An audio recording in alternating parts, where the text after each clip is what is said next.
right, welcome to Bible Quiz TV launch update. Oh my goodness, there have been some upset matches. There are all kinds of crazy things that are going to happen. This is my daughter, and she's going to be here with us today. Let's look at where the standings are. Okay, so we're going to start down at the bottom here in Prelim E, okay? So Naperville, Trinity Black, Braeswood, Utica, and Rapid City. The playoff here is going to be really, you're going to have two of these teams land in the top spots. Probably the battle is going to be between Rapid City, Utica, and Houston. So let's look at now the schedule there to see who they're playing. So we have here Braeswood. They haven't played Akanto. Okay? And Akanto has two teams. So Akanto, this is the team, this is going to likely be a win for Braeswood. And then they play Naperville, which will likely be a loss for Braeswood unless there's an upset for the match. Okay, so that will put Braeswood with one more loss and one more win. Looking at Rapid City hasn't played Naperville as well, so that's likely going to be a loss. Then they're going to play Trinity Black, which will likely be a loss as well, unless, of course, there's an upset match. But based on how they're performing. Utica plays Trinity Black, which that's a toss-up between who's going to beat who. And then Bellevue, which for Utica will most likely be a win. So Utica could have one loss. Rapid City probably going to have two losses. And Braeswood one more loss. So we go back up here. We look at the stats here. And we see if we put Utica with one loss and Rapid City with a potential two losses and Braeswood with one more loss, it looks like Braeswood and Utica will probably be moving up in the prelim bracket because Rapid City is harder teams to play here after lunch. However, Rapid City could easily have an upset match and end up in a tie there. So moving on to Prelim D. Okay, Bothell, Marietta, Georgia. I believe they won that last round. It just didn't populate. And then the Ramsey team with one loss. And we have Linfield and Lexington. And I would say the real battle for the fourth spot is between Linfield and Lexington. So looking at the schedule here, going down to Prelim D, Lexington still has to play Houston, Pennsylvania, and they still have to play Greensboro. Yeah, baby. I think that there's going to be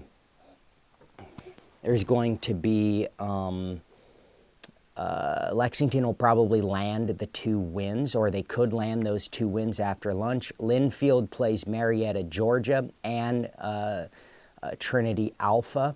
So they're likely to lose to Marietta, Georgia, but with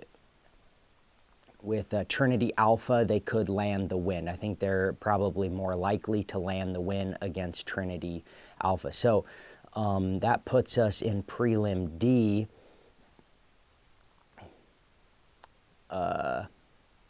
Linfield with one additional loss, and Lexington with 0 losses, meaning that Lexington will probably land on top. You want to go home and see Mommy? We'll go in a little bit, okay? All right. Mommy. Okay, so moving on to Prelim C.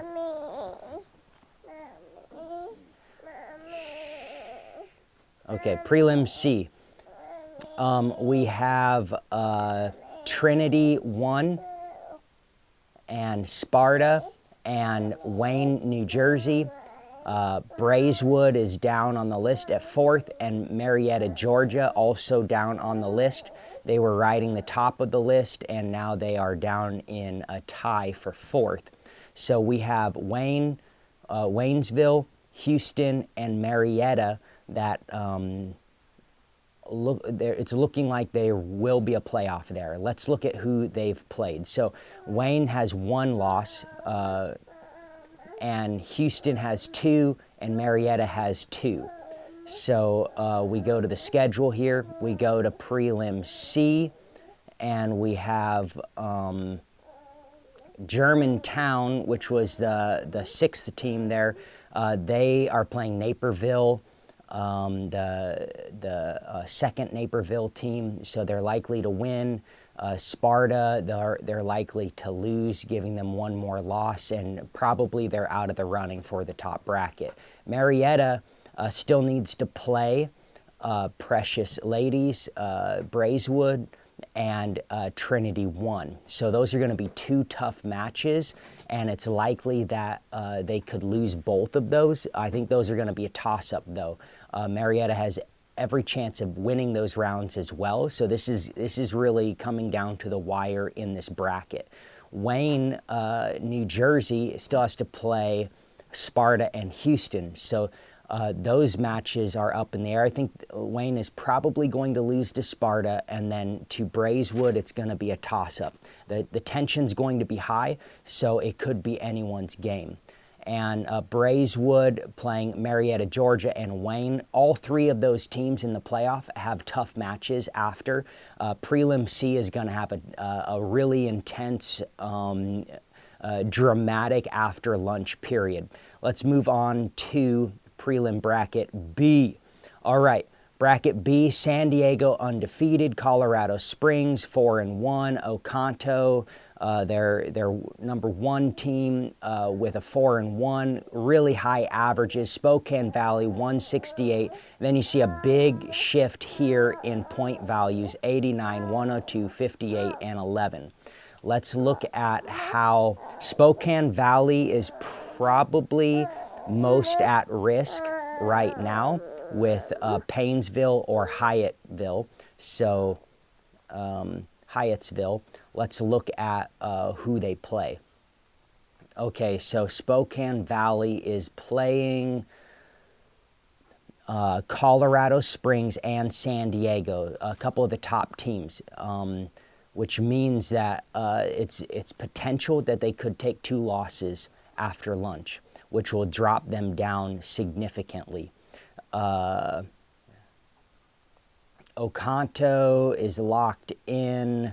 Paynesville is playing Oconto. They're going to take probably 1 more loss. And then against Midlothian, Texas, they're probably going to land the win. Hyattsville, we have a... they play Burien, they'll probably land the win, and Colorado Springs, they'll probably lose to. So 1 additional loss. Yeah, so we go back here to the bracket breakdown. Spokane Valley, potentially 2 more losses, dropping them down to 3 losses tied with Paynesville, but Paynesville will probably land an additional loss in Hyattsville. So Spokane Valley is probably locked in. Let's look at Prelim Bracket A. Dublin is locked in. San Jose is locked in. Let's see, Dublin's record, they won their last game, which didn't populate, against Metuchen. Okay, and you have Red Oak doing very well today, but you have here a 3-way tie for losses there between Red Oak, Porter, Texas, Sioux Falls, South Dakota. Red Oak, Metuchen, and Porter, Texas. Okay, so looking at the schedule, Metuchen plays San Jose, which has done very well. today. They're looking at probably a loss to San Jose, but they could play it off because Metuchen's a good team as well. They have a really high and comparable average to San Jose. But, you know, San Jose has played a little bit better, so I think that's a toss-up on who's going to win who. If Metuchen can land the win against San Jose, that'll really lock them in. Then they play Orlando, Florida. And Orlando, Florida, they're down on the list, so Metuchen needs to make sure that they beat Orlando, Florida. They have a lower average, so I think it's likely they'll land the win. Okay, then we have Porter, Texas, who plays Ypsilanti and Sioux Falls. So they'll probably land the win against Ypsilanti. Sioux Falls. Quiet, dear, okay? All right, Sioux Falls, South Dakota has been playing a good game. They have a 71-point average. Porter, Texas, this is going to be a toss-up on who's going to beat who head-to-head. Porter, Texas, if they have any hope of being in that playoff for the 4th spot, they're going to need to beat Sioux Falls. Sioux Falls is probably out of the running at this point for that top spot. But Porter, Texas, Metuchen, and Red Oak. Okay, let's look at Red Oak. Red Oak is playing Dublin and San Jose, which they're likely to lose both of those matches, just based on how the teams have been playing today. The team play is likely that Red Oak will lose against both of those teams, which means that Red Oak will drop down to 4 losses, Metuchen 3 losses, and Porter, Texas potentially just 3 losses. Metuchen playing San Jose and Florida, they should be locked into their spot. Porter, Texas, if they can beat Sioux Falls, they will also be locked in, and Red Oak will probably drop down to that 5th spot, unless they have an upset match against one of the top 2 teams in their bracket so far. So Porter, Texas, Metuchen are really going to have to play good games against Orlando, Florida, and Sioux Falls. Those are the 2 matches. That last match of the day between those 2 teams is really going to be the deciding matches for prelim bracket A. Other than that, top individual, we have team averages, multiple teams over 200-point averages. We have 2 in prelim A. We have basically 2 in prelim B with a 198. And then in prelim C, another 200-point average, but then 2 170s. So prelim C, as far as point totals, is they don't have that second really dominant team right now. Then D, you have just 1 team as well in the 200 bracket. And in E, you have 2 teams in the 200-point average, and 230, which is pretty high in the 200-point average. So a lot of really strong brackets, a lot of strong teams. I think more than typical for 200-point teams on prelim day. That's a lot of teams. What is that? 1, 2, 3, 4, 5, 6, and 7, 8 teams in 200-point average, which means that the championship bracket is going to have a lot of teams that could potentially win this thing. And it's going to be really tight for who's going to win the championship division starting tomorrow. As far as individuals go, Jaden with a 116 average, 830s.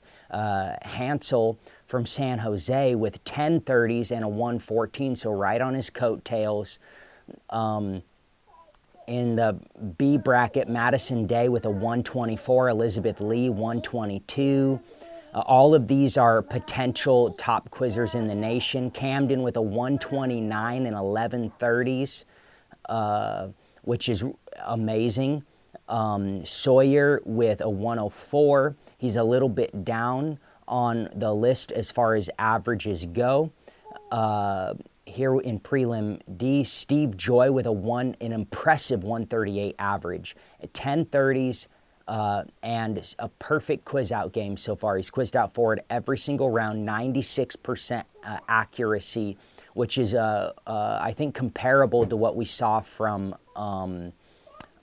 Zach Ponraj in 2021. These kinds of numbers playing out, which makes Steve Joy right now, I think, the favorite to be the #1 quizzer. And then we have in Prelim E, we have Shaylee with 125 and 1130s, tight up there, 125. So we have 1, 2, 3, 4, 5 quizzers with averages over 120. And I don't think Jaden or Hansel should be ruled out at this point. I think the #1 quizzer spot is going to be hard, but Steve Joy and Camden right now are the likely candidates right now. Camden Haney, Steve Joy have quizzed really great games, but there have been some radical shifts from prelim to the championship division where maybe those quizzers go, they analyze what they did wrong, they come back, they're hitting more accurate in the actual tournament, and they're racking up more points in the actual tournament. So it'll be interesting to see how it all plays out, but there's your lunch update. Enjoy. Good luck to all the teams. Godspeed, and we will see you at the end of the day to talk about what happened.